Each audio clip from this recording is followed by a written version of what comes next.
La desconocida historia del Concilio Vaticano II, contada por uno de sus protagonistas.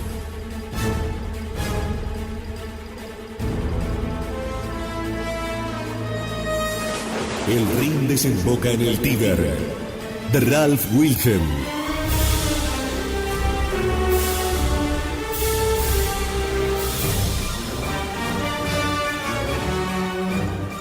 El Rin desemboca en el Tíber. Un sacerdote verbita narra, como encargado de prensa del concilio, los hechos que demuestran el golpe de estado de los modernistas y la anomalía del concilio que pretendió la legalidad de la herejía modernista.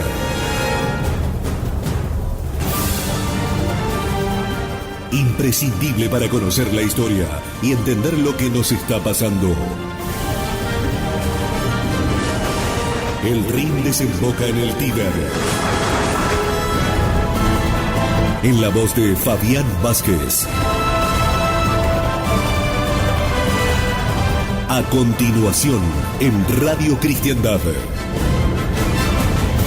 24 horas para que Cristo reine.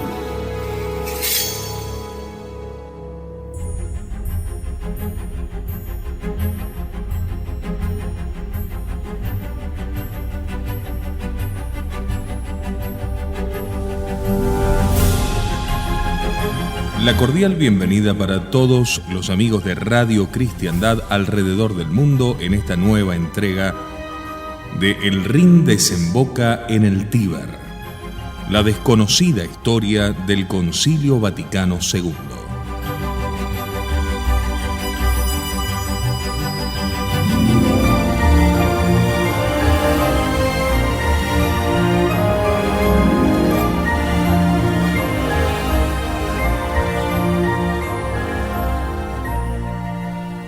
El Papa Juan XXIII recibió al cardenal Bea en audiencia privada el 18 de septiembre de 1960, 3 meses luego de la fundación del Secretariado para la Unidad de los Cristianos, y le dio un mandato oral explícito de preparar un esquema conciliar especial sobre los judíos.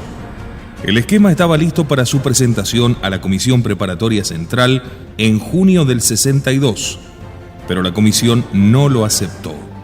Como el cardenal Bea explicó después, no fue por las ideas o doctrina expresadas en el esquema, sino tan solo por ciertas circunstancias políticas que eran desafortunadas en ese momento. Lo que había pasado era que un miembro del Congreso Mundial Judío había transmitido a la prensa su impresión de que asistiría al Concilio Vaticano II como observador oficial. Ni el Congreso Mundial Judío ni el Secretariado para la Unidad de los Cristianos habían emprendido ninguna acción oficial al respecto. Si el protagonista de esta historia hubiese sido norteamericano o europeo, se le había prestado poca atención. Pero era israelita y era antiguo funcionario del Ministerio de Religión. La historia fue aprovechada inmediatamente por la prensa árabe, que acusó insistentemente al Vaticano de mantener relaciones políticas con Israel. En consecuencia, se juzgó que no era el momento oportuno para discutir y divulgar un esquema sobre los judíos.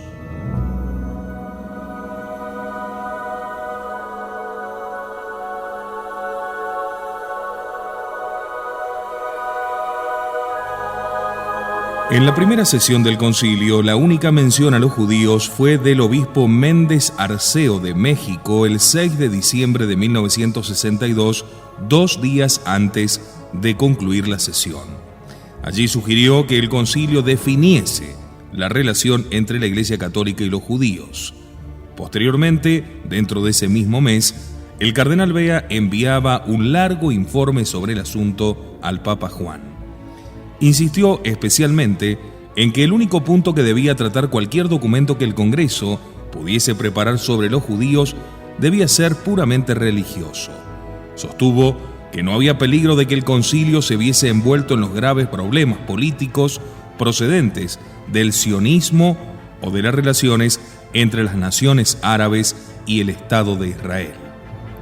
El Papa Juan remitió al cardenal Bea una respuesta manuscrita el 23 de diciembre del 62 diciendo: Hemos leído atentamente este informe del cardenal Bea y coincidimos con él completamente en la importancia de la materia y en nuestra responsabilidad de darle la consideración debida. En línea con la reacción del Papa Juan, el Secretariado para la Unidad de los Cristianos se puso a trabajar dando los últimos retoques a su borrador, titulado Documento sobre las relaciones puramente religiosas entre católicos y judíos. Pero no se emprendió ninguna acción oficial sobre el asunto antes de que muriese el Papa Juan a principios de junio del 63.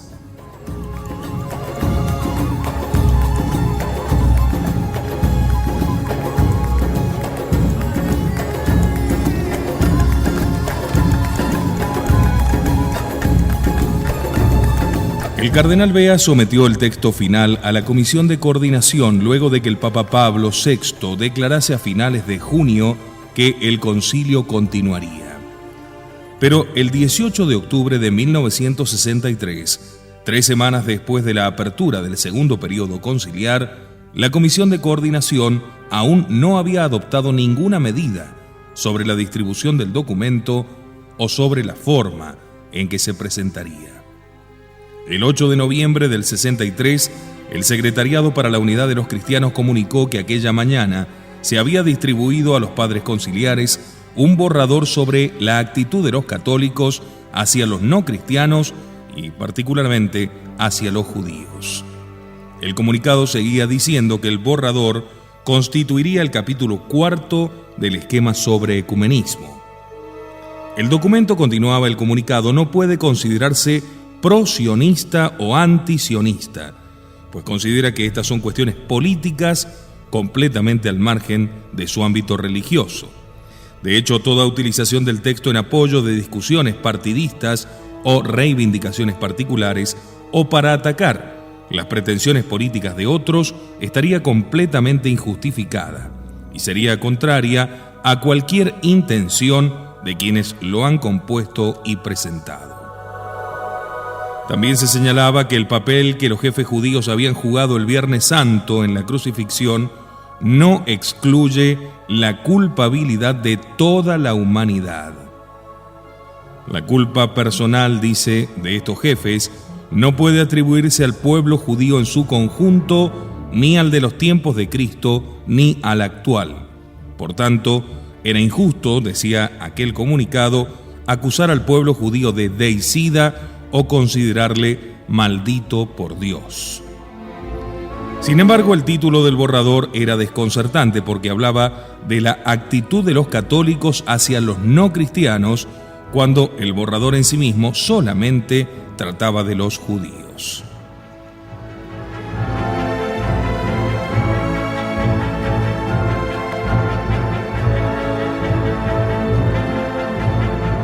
Dice el padre Ralph Wilhelm: el 12 de noviembre del 63 convoqué una rueda de prensa para Zacarías Schuster, director europeo del Comité Judío Americano. En su opinión, la distribución del borrador sobre las relaciones católico-judías constituía ciertamente uno de los grandes momentos en la historia del judaísmo. Confiaba en que los judíos de esta generación se sintieran afortunados por haber sido testigos de este paso histórico por parte de la Iglesia. Durante los 3 años que el borrador había estado en preparación, dijo, el Vaticano había solicitado opiniones de sabios y personalidades religiosas muy competentes, tanto cristianos como judíos. Puede decirse con toda seguridad que no existe ningún grupo o tendencia judía o pensador judío de relieve que no haya expresado su o sus puntos de vista a las autoridades romanas sin más que pedirlo. Estaba particularmente satisfecho de que el documento rechazase, así lo dice textualmente, el mito de la culpabilidad judía por la crucifixión.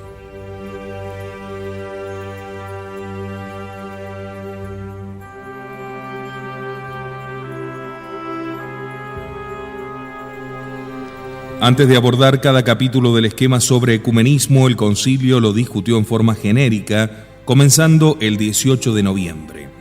El primer orador fue el cardenal Ignacio Tapuini, patriarca sirio de Antioquía, quien declaró que el capítulo sobre los judíos era especialmente inoportuno. No comprendía en absoluto por qué el secretariado encabezado por Bea había presentado el capítulo, pues la finalidad del secretariado era promover la unidad de los cristianos. En algunas regiones donde los cristianos eran minoría, dijo, el capítulo sobre los judíos generaría hostilidad contra la iglesia y la jerarquía local. Dada la situación política actual, la ignorancia o la indiferencia, las buenas intenciones de los padres conciliares no serían comprendidas o serían mal interpretadas por las facciones opuestas en perjuicio de los cristianos. A su modo de ver, las explicaciones contenidas en el capítulo no bastarían para contrarrestar esos peligros. El cardenal Pedro Tatsuo Doi de Tokio, en nombre de los obispos japoneses, dijo que el título del capítulo 4 debía enmendarse para rezar sobre la actitud de los católicos hacia los judíos y hacia otros no cristianos. En su opinión, el documento debería afirmar que la Iglesia Católica respetaba las verdades contenidas en las religiones y los sistemas éticos de los no cristianos y las consideraba como preparaciones providenciales a la vida cristiana. El patriarca Esteban Sidarús de El Cairo, cabeza del patriarcado copto de Alejandría, dijo que un esquema sobre los cristianos no era el lugar para hablar del pueblo judío. Tratar de los judíos podría perjudicar la causa de la religión en alguna nación concreta. El patriarca Máximo IV Saig sostuvo también que el capítulo estaba fuera de lugar y si debía conservarse por alguna razón que desconozco, dijo, entonces debía dedicársele una sección aparte. Si se mencionaba a los judíos, dijo, entonces también deberíamos mencionar a otros no cristianos, como por ejemplo los musulmanes. El cardenal Meyer de Chicago fue el primer orador el 20 de noviembre. En su opinión, muchos obispos, especialmente los estadounidenses, pensaban que el capítulo sobre los judíos debía quedarse exactamente donde estaba. Las cuestiones tratadas en él, dijo, estaban íntimamente conectadas tanto con el ecumenismo teórico como con el práctico. El obispo Angelo Gelmini de Lugano, Suiza, en nombre de todos los obispos suizos, dijo, en estos días de ateísmo deberíamos hablar no solo de los judíos, sino también de los musulmanes y de todos los que creen en Dios. Dijo que el esquema sobre ecumenismo era el lugar apropiado para tratar de los judíos, pues el cisma entre la sinagoga y la iglesia era la fuente de todos los demás cismas. Como vemos, no nos debe asombrar la actitud concerniente a las épocas más presentes nuestras, cuando ya estos padres conciliares hablaban de este modo, ¿no? Puesto que el capítulo sobre los judíos había sido acogido en el aula conciliar de forma tan distinta al capítulo sobre la libertad religiosa, los moderadores decidieron no presentarlo para un voto preliminar por miedo a que fuese rechazado. Retrasaron simplemente la discusión hasta la tercera sesión. Era evidente para todos que había existido una triple reacción ante el capítulo. La primera, ¿por qué tratar sobre los judíos? La segunda, ¿por qué tratar sobre los judíos en un esquema sobre ecumenismo que se refiere a la unidad de los cristianos? Y tercera, ¿por qué no incluir también a otros no cristianos?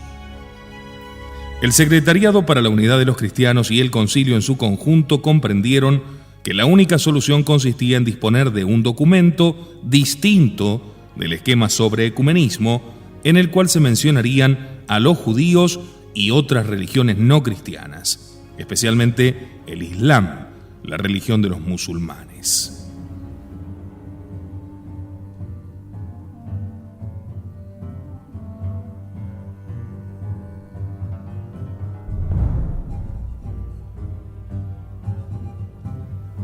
El inopinado anuncio del Papa Pablo al final de la segunda sesión de su peregrinación a Tierra Santa pareció un golpe genial calculado para ayudar a los padres conciliares a resolver este problema concreto con más calma. En esa peregrinación el Papa pasaría la mayor parte de su tiempo en el estado árabe de Jordania y el resto en el estado judío de Israel. Existirían muchas ocasiones durante la peregrinación para que el Papa mostrase a los musulmanes que la Iglesia Católica estaba tan profundamente interesada en ellos como en los judíos. A este respecto, la peregrinación del Papa Pablo se demostró más que exitosa. Apenas un mes después de su regreso a Roma, el 17 de febrero del 64, el padre Farhat, mi amigo libanés, en Radio Vaticana, dice el padre Wilken, entregó un informe de 10 páginas a Monseñor William Cariou en la Secretaría de Estado del Vaticano. Se titulaba El Islam en Oriente Medio, impresiones sobre el viaje del Santo Padre a Palestina. El informe afirmaba que con sus actitudes, gestos, discursos y oraciones, el Papa había demostrado a los musulmanes, a quienes resulta difícil distinguir entre los órdenes temporal y espiritual, político y religioso, que no había venido a Palestina por otra razón que para manifestar respeto por aquellos lugares donde nació Jesús, donde vivió, donde murió y donde resucitó de entre los muertos para la salvación del mundo. El padre Farhat describió las reacciones de los musulmanes ante la visita del Papa. Él las había podido experimentar de primera mano, pues Radio Vaticana le había destacado en Tierra Santa para cubrir informativamente la peregrinación. Durante muchos años, dijo, los cristianos hablarían de sus amigos musulmanes con la visita del Papa Pablo VI al reino del rey Hussein, descendiente del profeta Mahoma.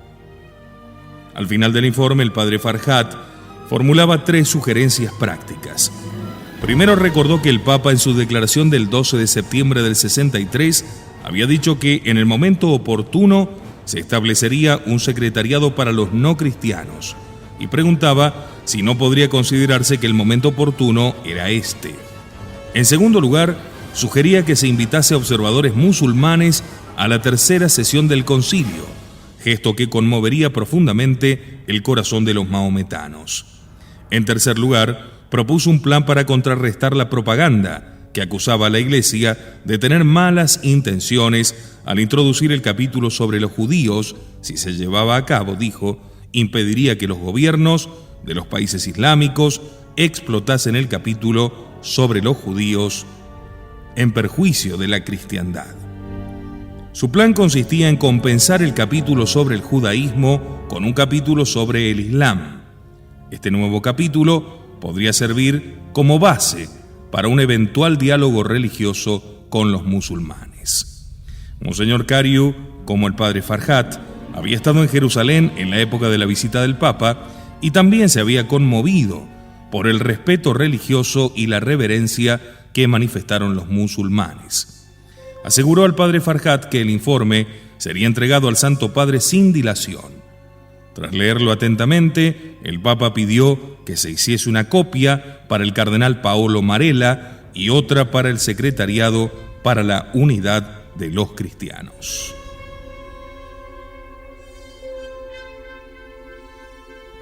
El 27 de febrero de 1964, el Secretariado para la Unidad de los Cristianos se reunió en sesión plenaria.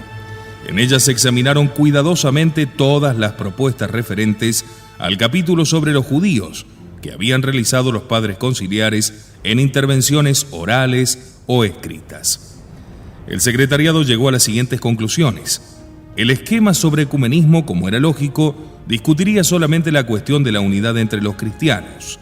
El capítulo revisado sobre los judíos se mantendría tanto por razones internas como por su importancia, como por la expectación universal que ya había despertado, dado que el pueblo de la antigua alianza estaba unido a la Iglesia por vínculos especiales. El documento sobre los judíos podría mantenerse como un apéndice al texto sobre el ecumenismo. Dicho apéndice trataría también de las relaciones entre los cristianos y los no cristianos, haciendo un especial énfasis en el Islam.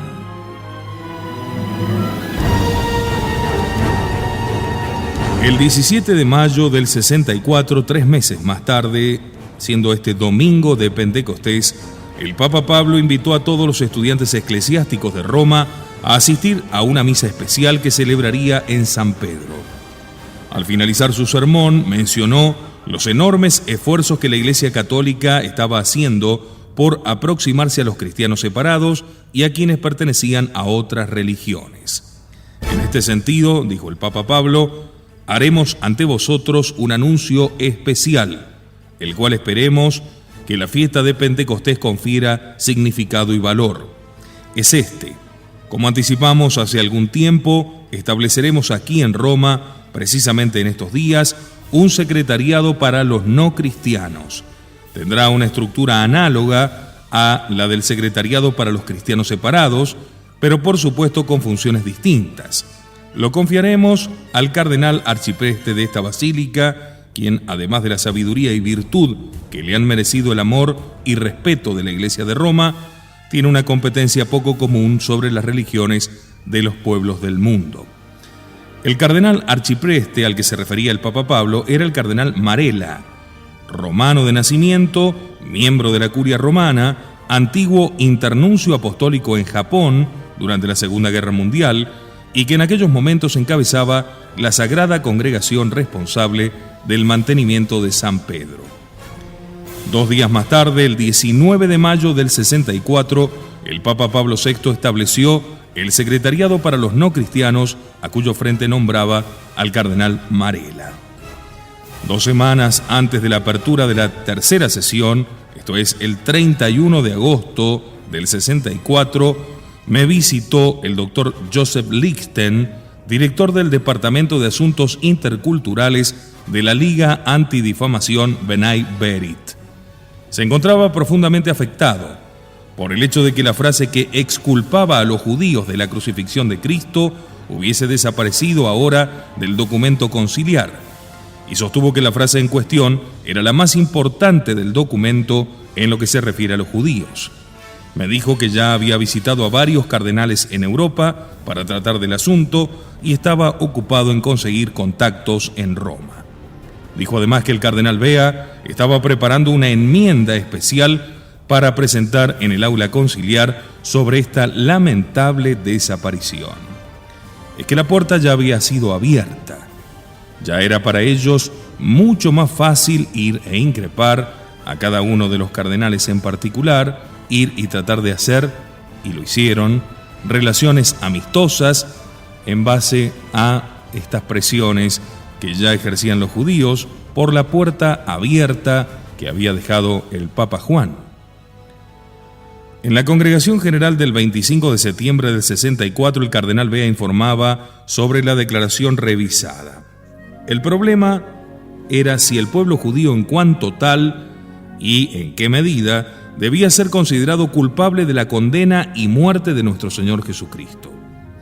Él discrepaba totalmente de quienes sostenían que la causa principal del antisemitismo era dicha culpabilidad del pueblo judío. Explicó que existían muchas razones para el antisemitismo que no eran de naturaleza religiosa, sino nacional, política, psicológica, social o económica. En su exposición, el cardenal Bea dijo: los jefes del Sanedrín en Jerusalén son los culpables de la muerte de Cristo en cuanto causa eficiente en el orden histórico. Negó que el pueblo judío entero de aquella época como pueblo pudiese ser declarado culpable por lo que habían hecho los jefes de Jerusalén, y afirmó que esta no culpabilidad de los judíos como pueblo en tiempos de Cristo era con mayor motivo cierta en relación a los judíos de hoy.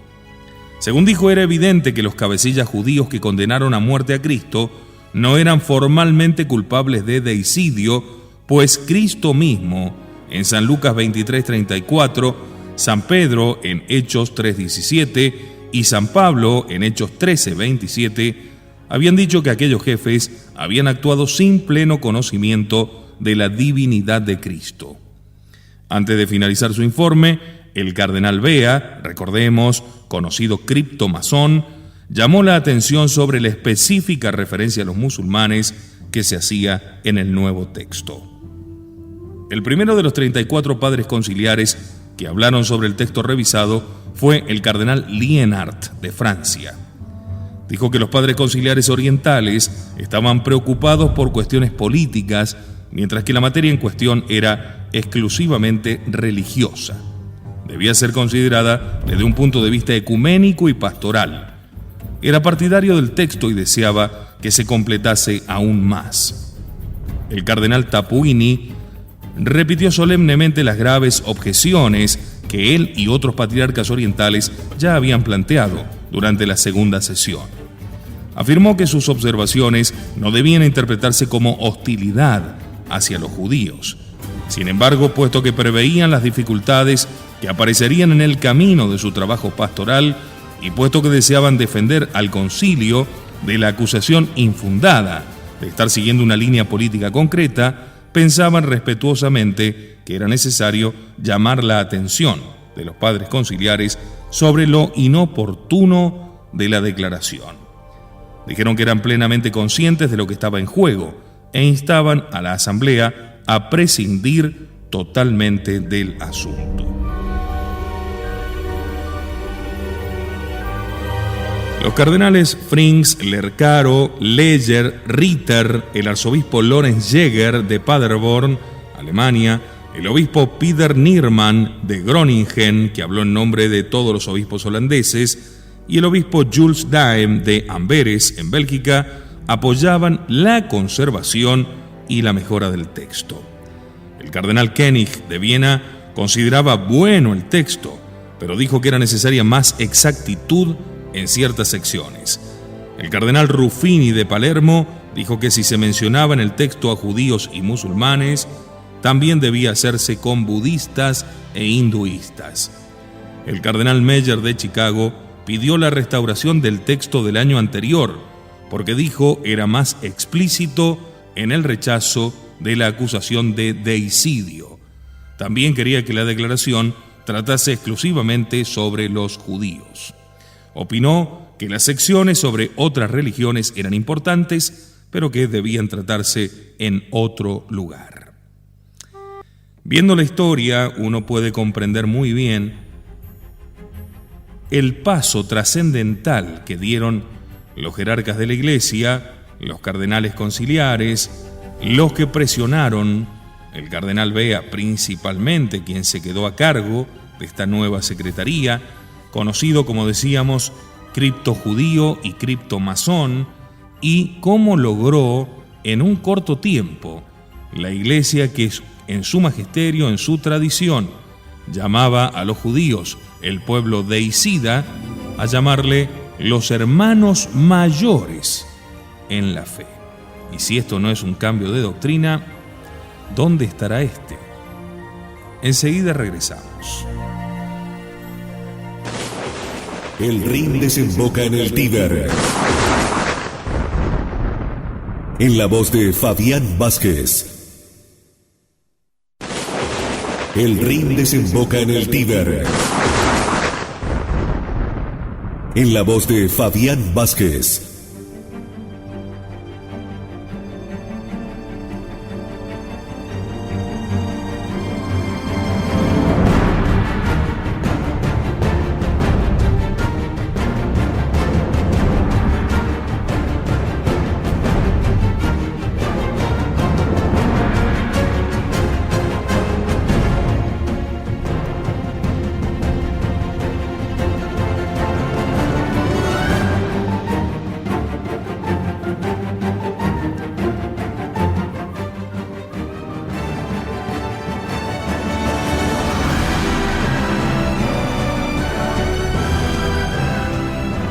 El 26 de septiembre, en una conferencia de prensa en el Vaticano, el arzobispo John Heenan de Westminster, más tarde vicepresidente del Secretariado para la Unidad de los Cristianos, afirmó sobre el tema que nos ocupa hoy que se le ha dado una importancia totalmente exagerada a la cuestión de la culpabilidad de los judíos en la muerte de Jesús. Dijo que no creía que la mayoría de los cristianos pensaran en los judíos al recordar la pasión y muerte de nuestro Señor, sino más bien en sus pecados, puesto que es de fe que Cristo fue víctima del pecado y que todos los pecadores, tanto cristianos como no cristianos, son en tal sentido responsables de su muerte. El segundo día de discusión, 29 de septiembre, el cardenal José Bueno y Monreal de Sevilla recordó que el Papa Pablo VI, en su primera encíclica, Ecclesiam Suam, había invitado a los católicos a dialogar con todos los no cristianos, y sostuvo que por tanto el concilio no podía excluir de sus actas la declaración sobre los judíos. Sin embargo, por consideración a las objeciones planteadas el día anterior, dijo que tal vez podía evitarse toda sospecha de politización si el título en cuestión fuese simplemente sobre los no cristianos, dejando así de lado cualquier referencia a los judíos. La declaración podía comenzar con una invitación de la Iglesia Católica a los no cristianos para el diálogo. Luego se podría mencionar a judíos y musulmanes. Las religiones de la India, China y Japón también podían citarse nominalmente, y todas las demás religiones podrían mencionarse en forma genérica. La declaración podía concluir después con una condena de toda forma de discriminación. Tal cambio en la estructura podía eliminar las dificultades que se habían señalado desde el estrado. En gran medida, sus sugerencias fueron aceptadas. En el curso de la tercera sesión se revisó la declaración y se le dio el título sobre las relaciones de la Iglesia con las religiones no cristianas. El texto se ocupaba en primer lugar de las religiones no cristianas en general y luego del hinduismo y el budismo, nominal pero brevemente. Seguidamente se hablaba del Islam con mayor extensión, a causa de su absoluto monoteísmo y de sus numerosas conexiones con la revelación contenida en las Escrituras. Luego se trataba de los judíos con una extensión todavía mayor a causa de su singular destino en el plan de la salvación. Finalmente, el texto rechazaba toda discriminación, tanto teórica como práctica.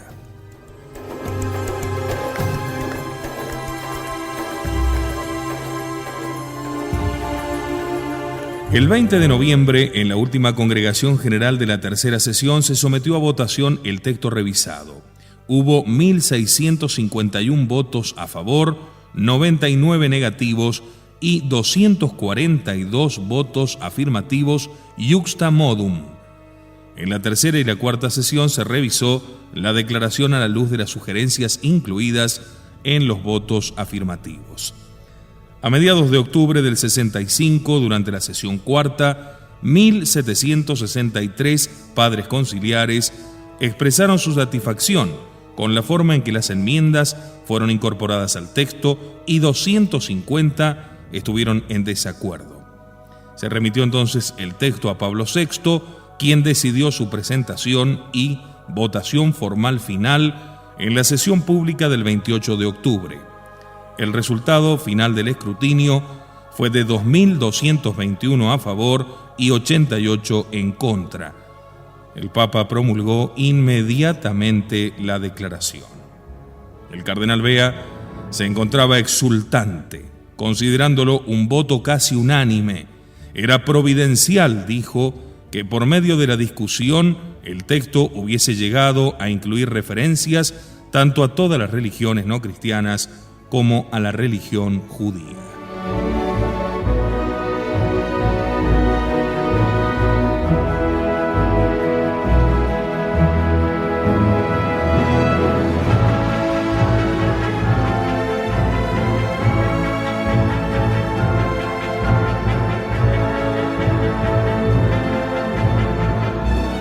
En el prefacio de su Constitución dogmática sobre la divina revelación, el Concilio Vaticano II declara que, siguiendo los pasos del Concilio de Trento y del Concilio Vaticano I, se propone exponer la doctrina genuina sobre la divina revelación y sobre su transmisión, para que todo el mundo, oyendo, crea el anuncio de la salvación, creyendo, espere y esperando, ame. En el capítulo primero se describe la divina revelación como una acción donde Dios invisible habla a los hombres como amigo, movido por su gran amor, y mora con ellos para invitarlos a la comunicación consigo y recibirlos en su compañía.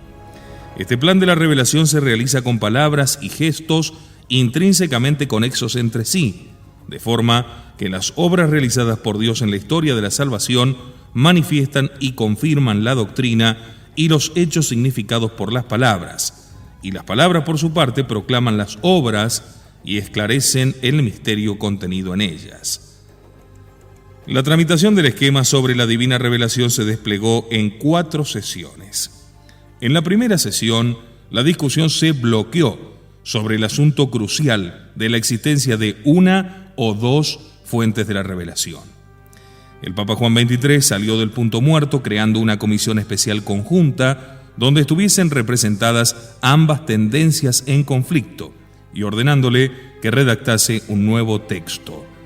Ese texto fue distribuido a los padres conciliares en mayo del 63.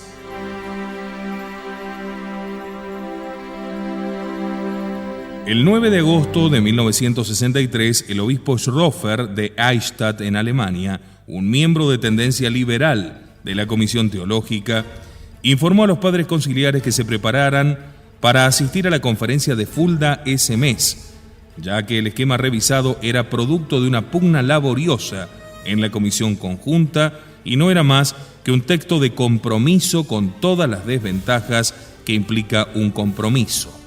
Dijo que no había sido posible conseguir mayores concesiones y no mucho más podía esperarse. Junto con su carta, les remitía los detallados comentarios al esquema preparados por el padre Rahner, que respaldaban los padres Grillmayer, Semmelroth y Ratzinger, para quienes el esquema era un compromiso pacífico que impide muchas causas de división, pero que en consecuencia evita referirse a bastantes cosas respecto a las cuales sería bienvenida una doctrina complementaria. La conferencia de Fulda preparó una declaración oficial sobre el esquema basada principalmente en los comentarios del padre Rahner, incluyendo una petición urgente de que el esquema sobre la divina revelación no se tratase nada más comenzar la segunda sesión del concilio, sino en un momento posterior. También solicitó que la discusión comenzase con el esquema sobre la Iglesia. El cardenal Dafner expuso personalmente en Roma la declaración a las autoridades del concilio y asistió a la reunión de la Comisión de Coordinación el 31 de agosto, donde se fijó la agenda de la siguiente sesión. A su retorno a Múnich, informó a los padres conciliares que habían asistido a la conferencia de Fulda de que el esquema sobre la Iglesia era el primero en el programa provisional. El esquema sobre la divina revelación no estaba en la lista.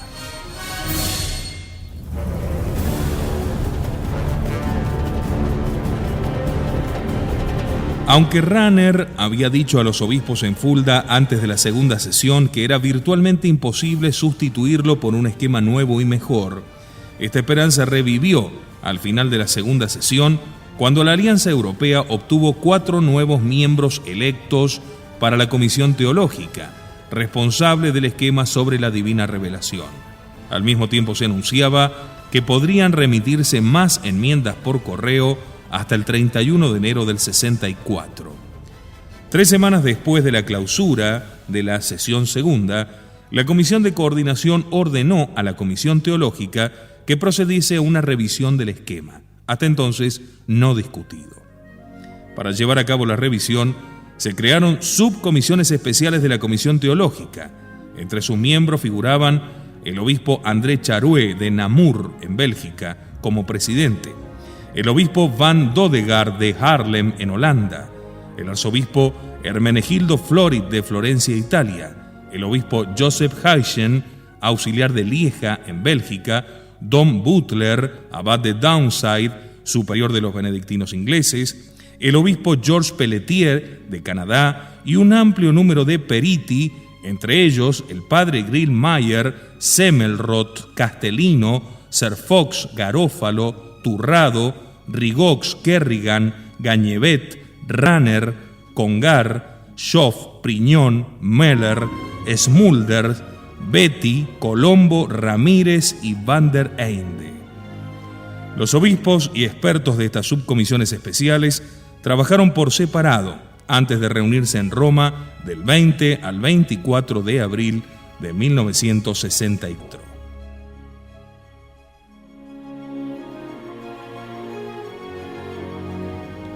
Su texto revisado fue enviado para su aprobación por el Secretariado para la Unidad de los Cristianos, el cual respondió el 30 de mayo que en general se hallaba satisfecho con el texto y que consideraba innecesaria una reunión conjunta con la Comisión Teológica. El texto se abordó en 4 sesiones de la Comisión Teológica del 3 al 5 de junio.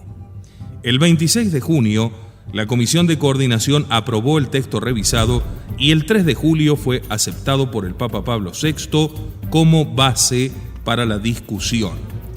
El 30 de septiembre del 64, 2 semanas después de la apertura de la sesión tercera, el arzobispo Florit presentó en el aula conciliar el borrador de Constitución sobre la Divina Revelación.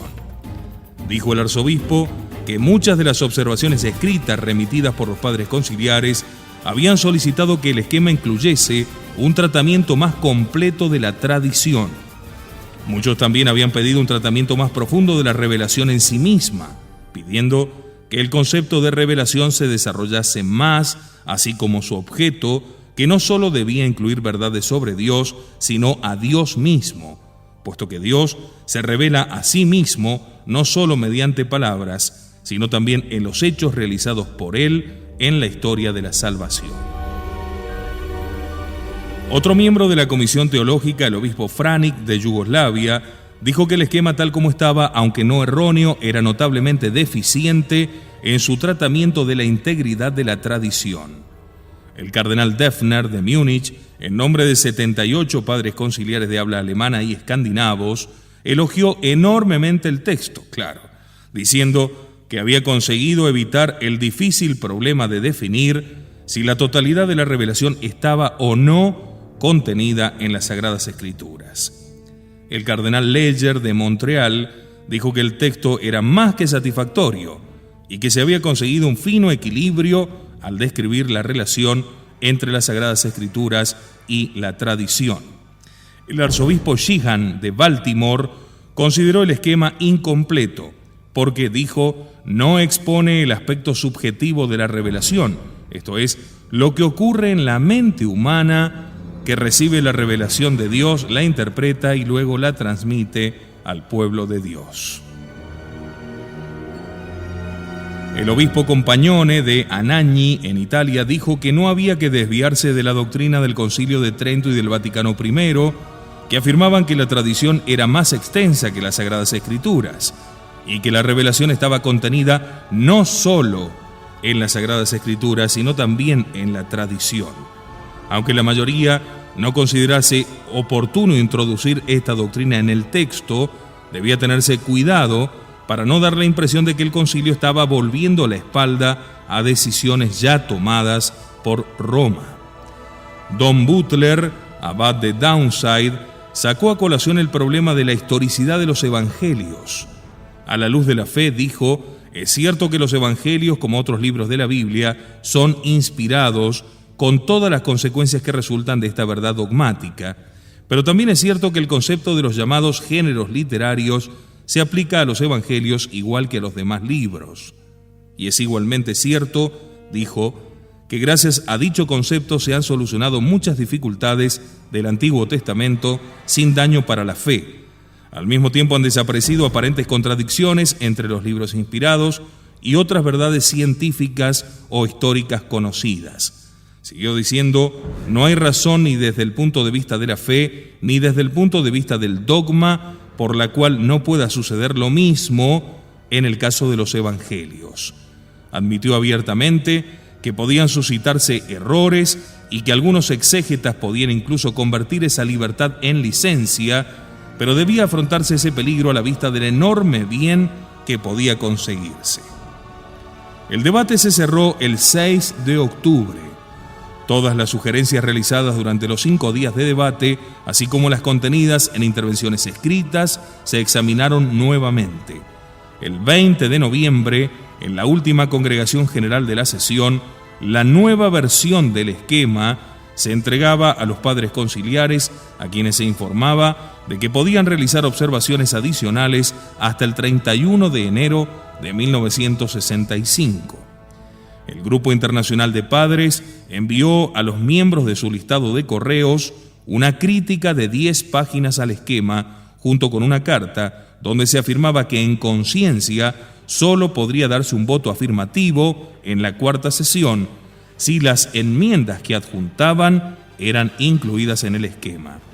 El grupo apremiaba a que dichas enmiendas se enviasen antes del 31 de enero porque la experiencia demostraba que las sugerencias y enmiendas hechas a las comisiones conciliares apenas tienen peso a menos que estén apoyadas por el mayor número posible de firmas.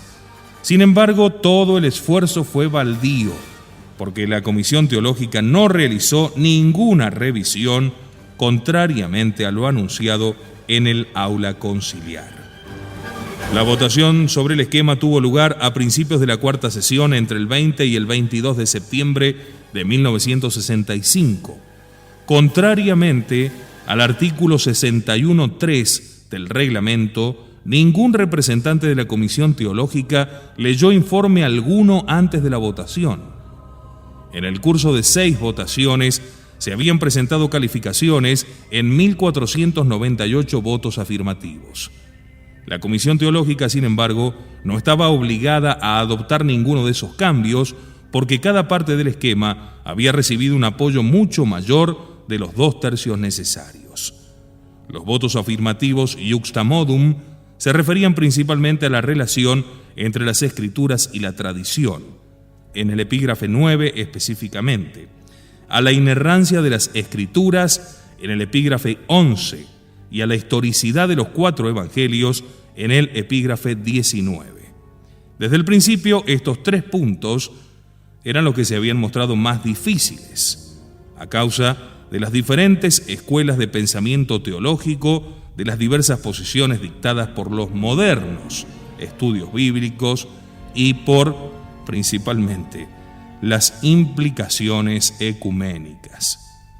En relación al epígrafe 9, 111 padres conciliares hicieron prácticamente la misma propuesta, que se añadiesen al texto las siguientes palabras: en consecuencia, no toda la doctrina católica puede demostrarse solamente con las Escrituras.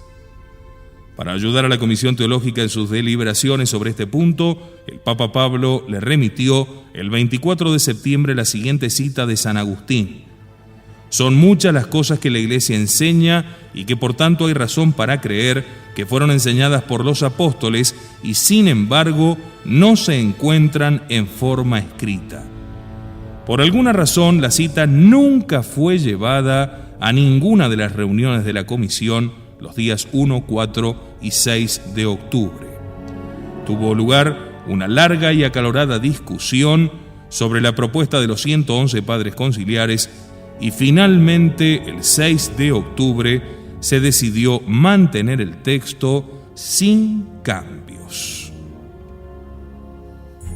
La historia de este y el resto de las cosas que van a ir aconteciendo nos darán todavía una idea más acabada del tremendo golpe de Estado sufrido por la Iglesia durante el anómalo Concilio Vaticano II. Pero será materia para un nuevo encuentro aquí en Radio Cristiandad con El Rin desemboca en el Tíber, la verdadera historia del Concilio Vaticano II, de la pluma de Ralph Wilhelm. Hasta entonces.